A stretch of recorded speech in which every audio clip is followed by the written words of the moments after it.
any time of day that you turn the news on, and you'll find something evil.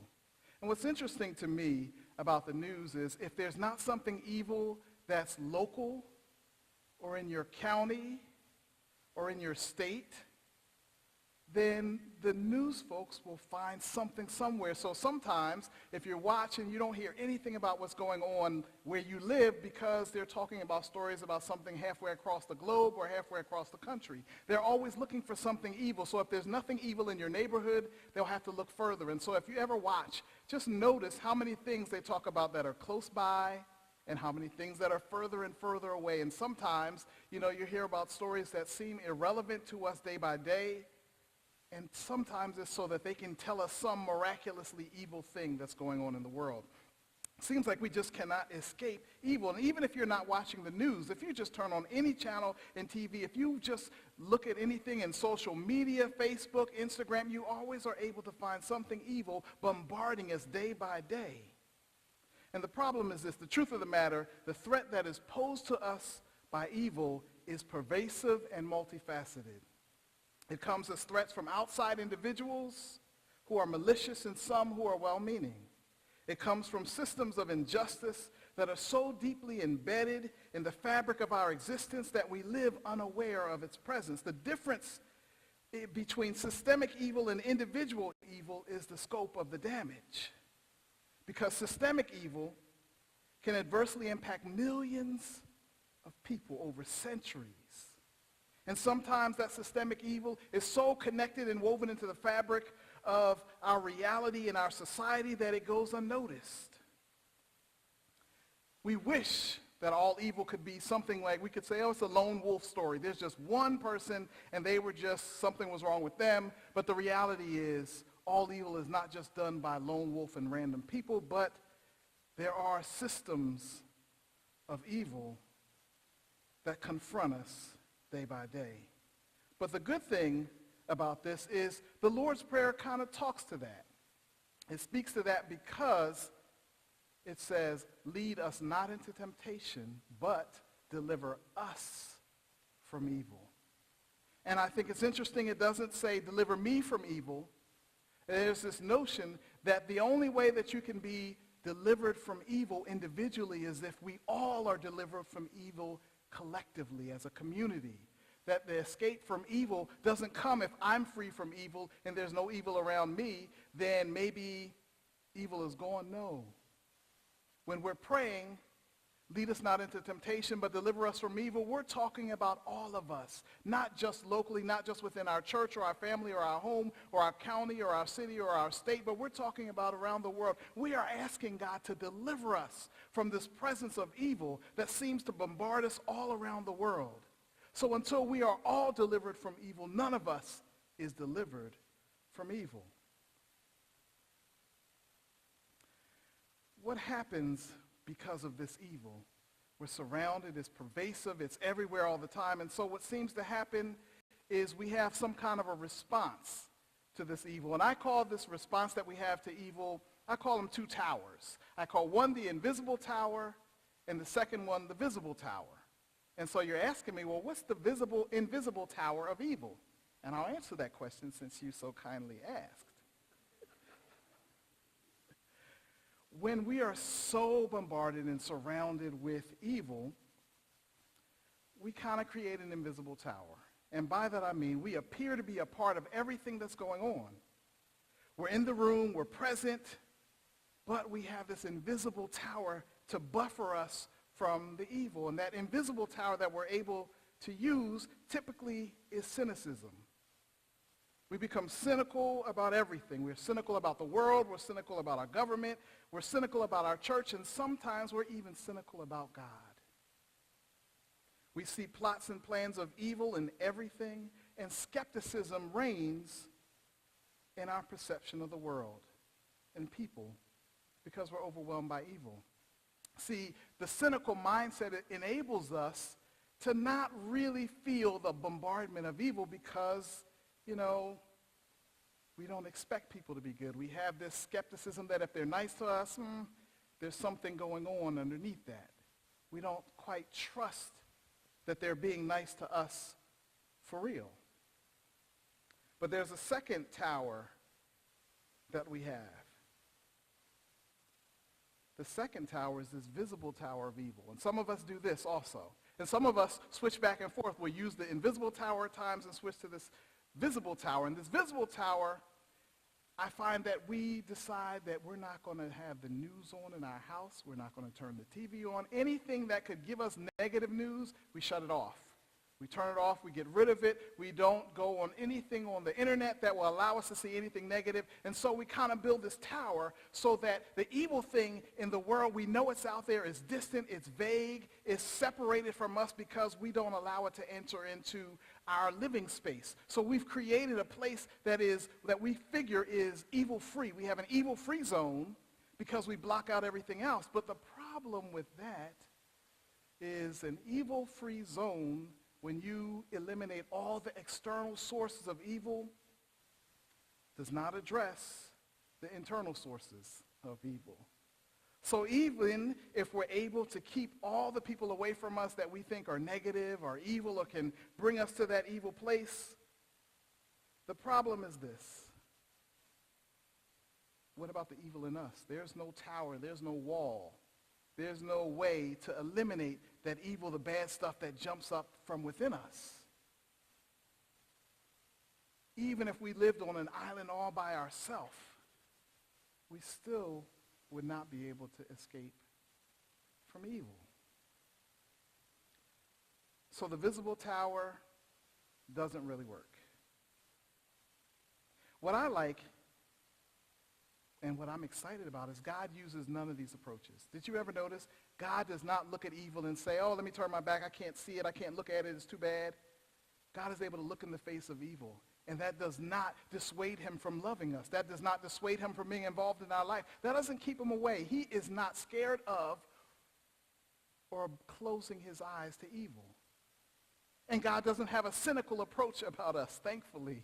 God doesn't look at us with the cynicism that we may look at one another and look at us and say, oh, I see the hidden agenda. I know that there's something. But God is always ushering us and encouraging us and pushing us to love and to more perfectly love one another. He doesn't look at us with that skepticism, with the cynicism. So God doesn't use either of the towers in order to deal with the evil that's in the world. I wonder if we should use any of these towers.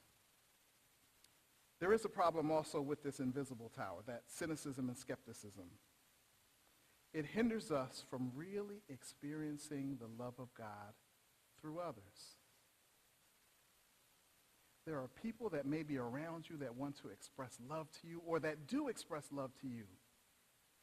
But because of skepticism and trying to figure out what their motives are, what their intentions are, what they're trying to do, we can't quite receive it. We can't accept that they may actually be genuinely loving and caring. And so we have to always have our guard up and we always have our block up. And so God may be trying to show us love through other people, but because we're cynical and skeptical about their intentions and their motivations, we're unable to receive it. We have a tower that prevents it from actually entering in.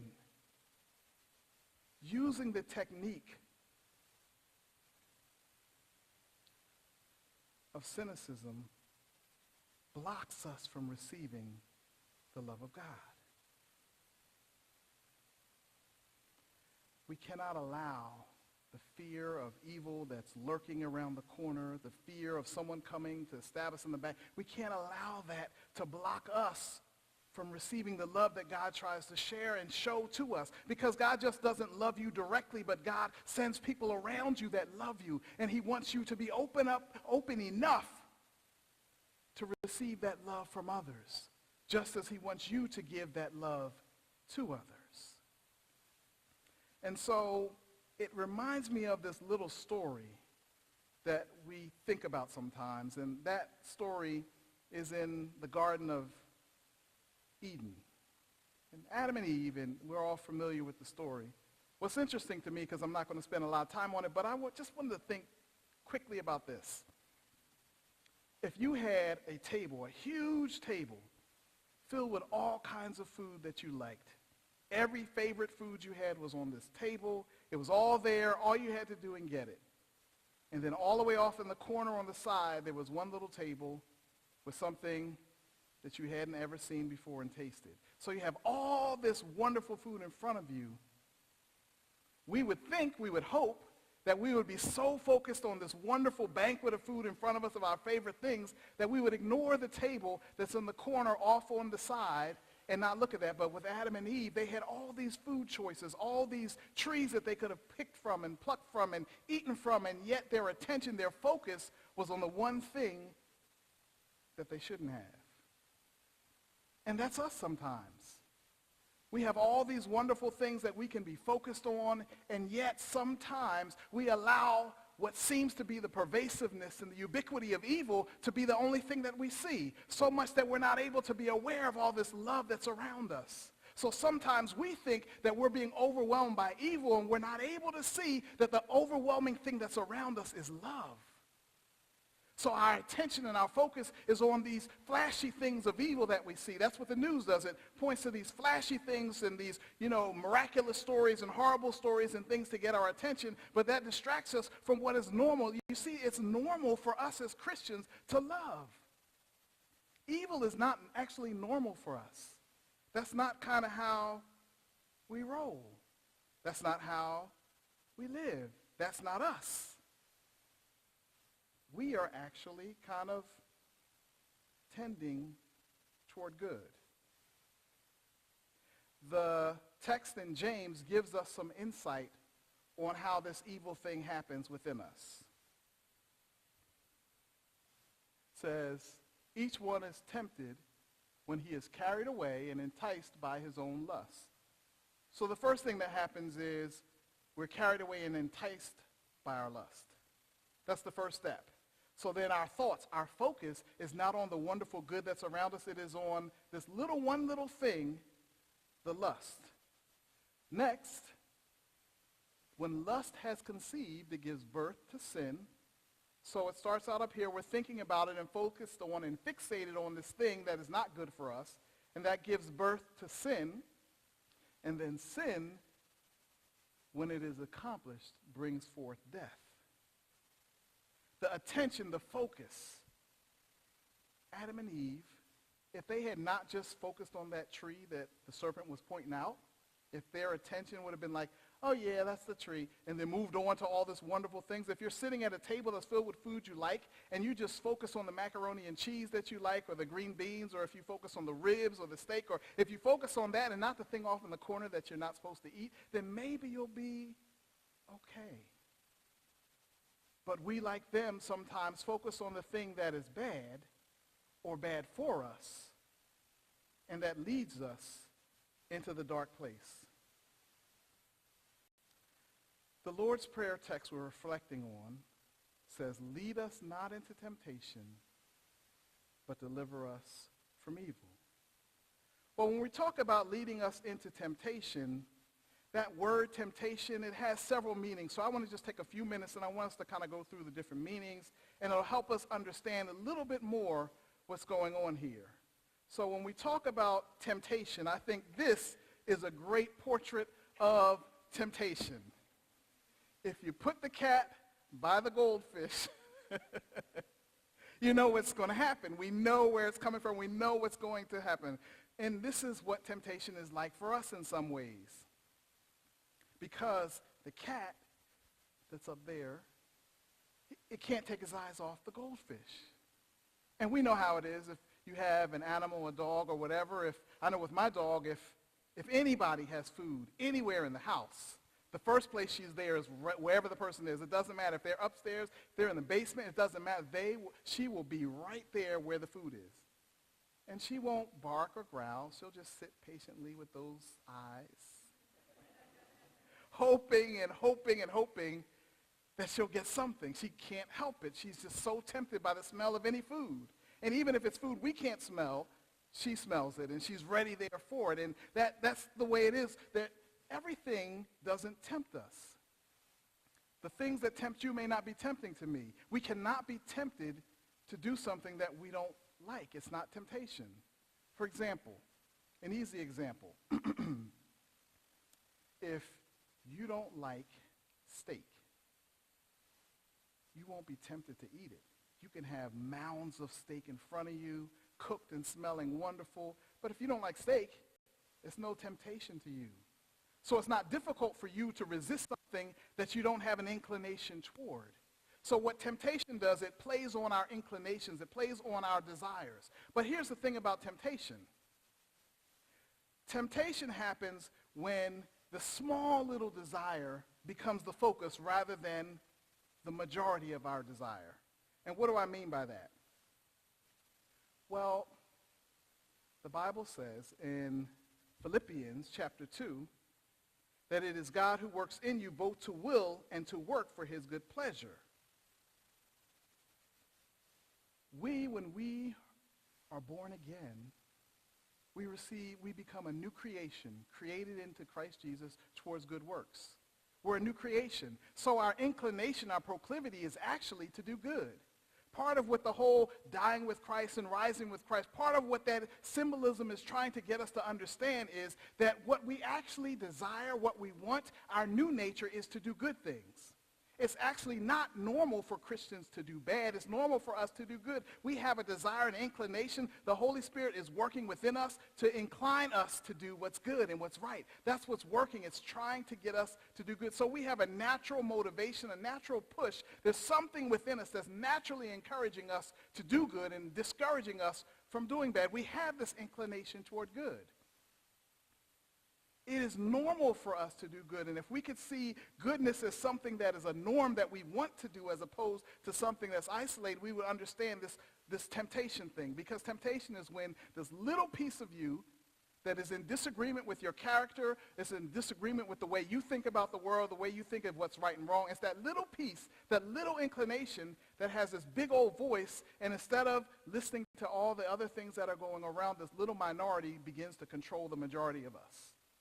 And so we may have a little desire to do something wrong, but if we just listen to the little desire, it overwhelms and overpowers all the rest of us, the majority of us that actually wants to do what's good. So if we don't pay as much attention to this minority feeling, and whatever your temptation is, and whatever it is that you have this little feeling or desire, and it may seem big, but it's really something small.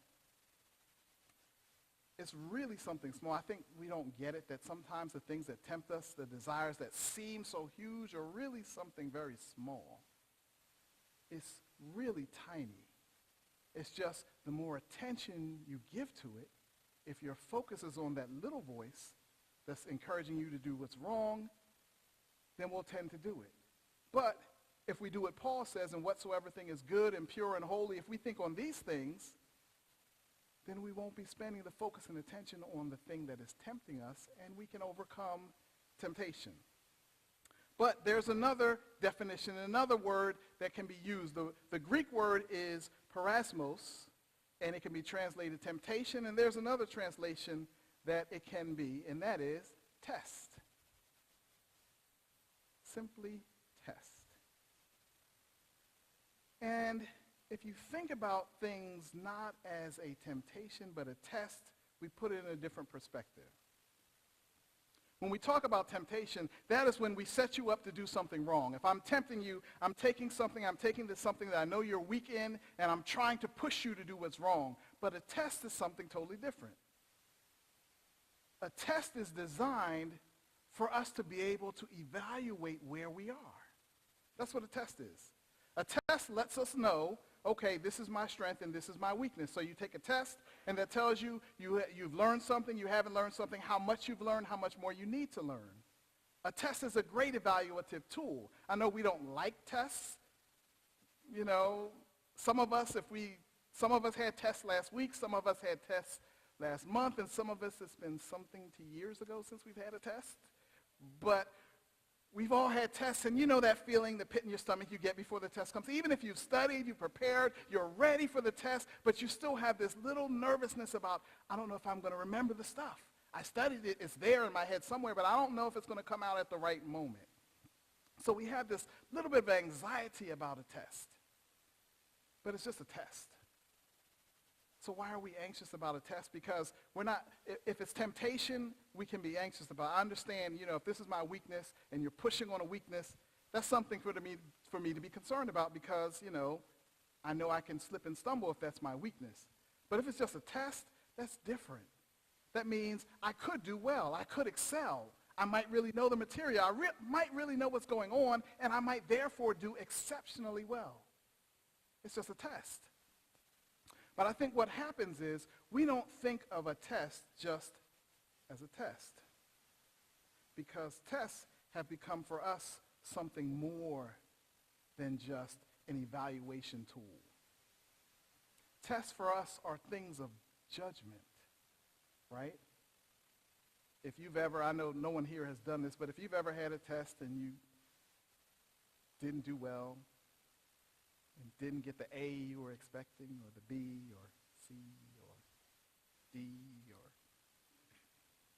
if you've ever had that, I know you may not have, but I've had that experience once or twice in my life where I didn't do as well as I thought I should have done, and and there's this judgment on you when you see a big red F in your paper, or even if they color the F blue, it doesn't make it any less an F.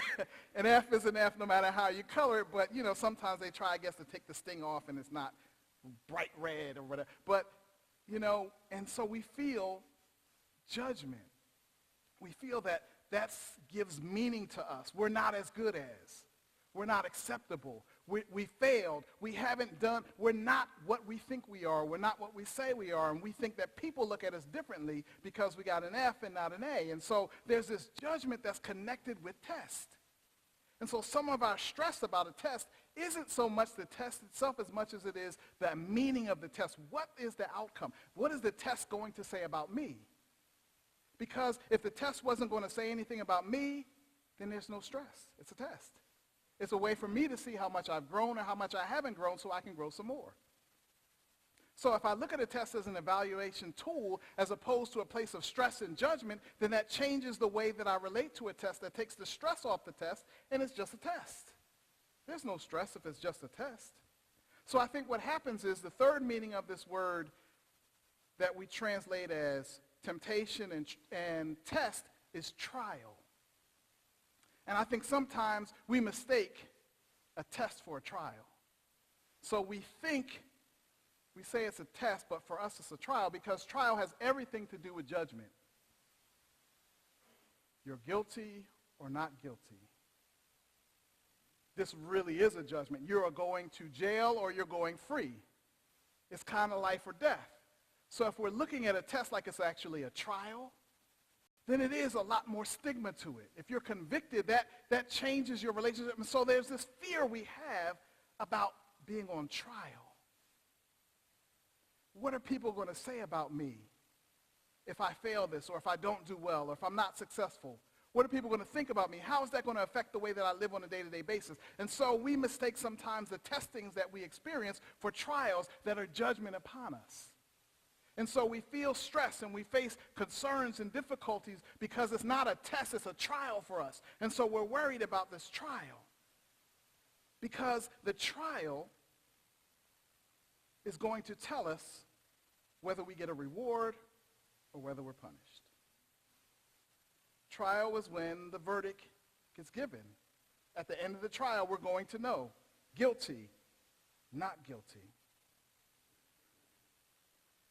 The judgment associated with the trial, a lot of times is how we feel about the tests, the things that test us in our life, if I say it that way. The people that test us, and we don't want them to have a verdict about us, or we want others to have a verdict about us to seize us in this negative light because this person is really testing my nerves. And I don't want to say the things that small little part of me wants to say, but this person is really pushing those buttons and testing my nerves. And so I'm being tested, and if somebody is around, then I might feel like it's a trial, and if no one's around, I might feel like it's a temptation. But you know how we have these different feelings because we're being tested. We're going through things that test us. But what would happen if we took the negative judgment out of the test? What if the test was a pass-pass test and not a pass-fail test? Would the test be so bad? If I told you, okay, for next Sunday, we're going to have a 15-question test, and everybody will get an A, but I just want you to take the test. Well, you wouldn't come in next week stressed about it. You'd be like, okay, well, it's something I have to do. You may not enjoy it, but you won't be stressed by it. It may be a challenge. It may be boring. It may be long. It may be something, but it won't be stressful because it's only a test. So when we think about our life in terms of a trial, when we think about our situation as a trial and not a test, then we feel this concern about judgment. But see, here's the thing. This is why we have a heavenly lawyer. Because if we are on trial, then that's who I want to be my attorney. That's who I want my lawyer to be. A heavenly lawyer deals with things very differently than a Perry Mason or a Matlock. A heavenly lawyer, what does a heavenly lawyer do? Well, see, this is the thing that I like the most.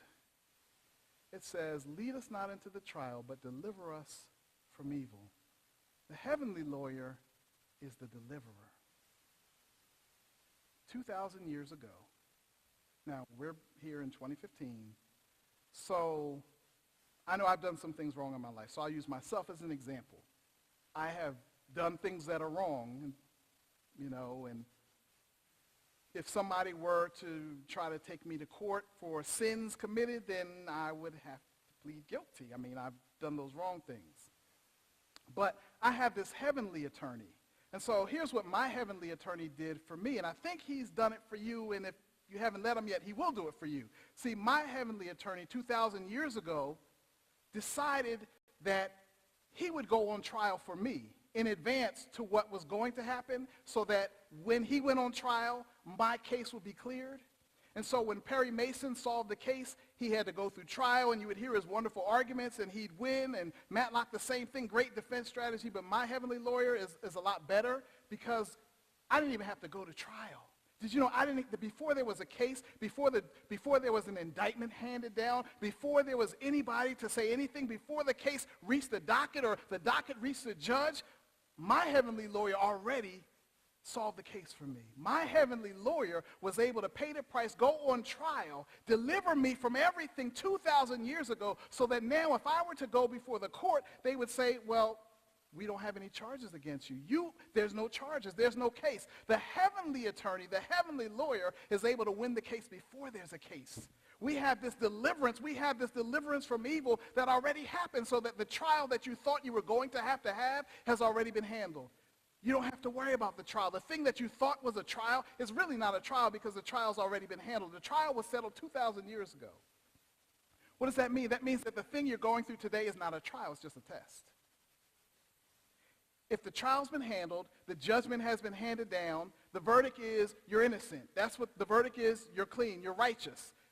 There's no judgment. Okay, so if that's the case, you're innocent, you can go free, you're free, totally free in Christ Jesus, then it's not a trial anymore. It's just a test. And if it's just a test, I mean, think about this. If it's only a test, and it's not just only a test, it's a pass-pass test. You know, the pass-fail, you have to be a little worried because you have to just, you have to at least squeak by on a pass-fail test. But the test that we have that's before us is pass-pass. No matter what you put on the answer card, you're passing, because Jesus already handled that. So you're passing the test. The test is already, it's handled. So there's no need for stress. Some of us have been going through something very specific that has been difficult, and we've been ready to throw in the towel and give up because we feel like the judgment is coming. But the message for you today is it's just a test that you've already passed. So yes, you have to go through it. You have to endure the test, but you've already passed the test. So you're not enduring so that you can win. You've won already. You're just getting to the finish line. So if you're running a race and you know that you've already won the race, and all you have to do is press forward a little bit further to get to the finish line, it's a lot easier than knowing that there's people coming behind you and you got to run fast. So we are in a pass-pass test situation. The thing that you made a trial because you thought there was judgment associated with it, there's no judgment. Jesus took the judgment away. What you have is a past test. So just pass your test. You've already passed it. You may as well pass the test. Continue on. Press forward. Continue to work and trust God because you've already passed the test. You've gotten your A. The A+ is there. You just have to go through to get to it so that you can see that marked on your paper. So you just fill out the rest of the answers on the thing because you've gotten your A. It's an A. Just go through it. So when you feel a circumstance or a situation that feels like you're on trial because you associate judgment with it, because you think that something bad has got to happen, you think that evil wins, evil has already lost. Yes, we see evil, but evil's already lost. It's just crying out in the last throes, attempting to clamor for whatever little bit it can get, but evil has already been defeated.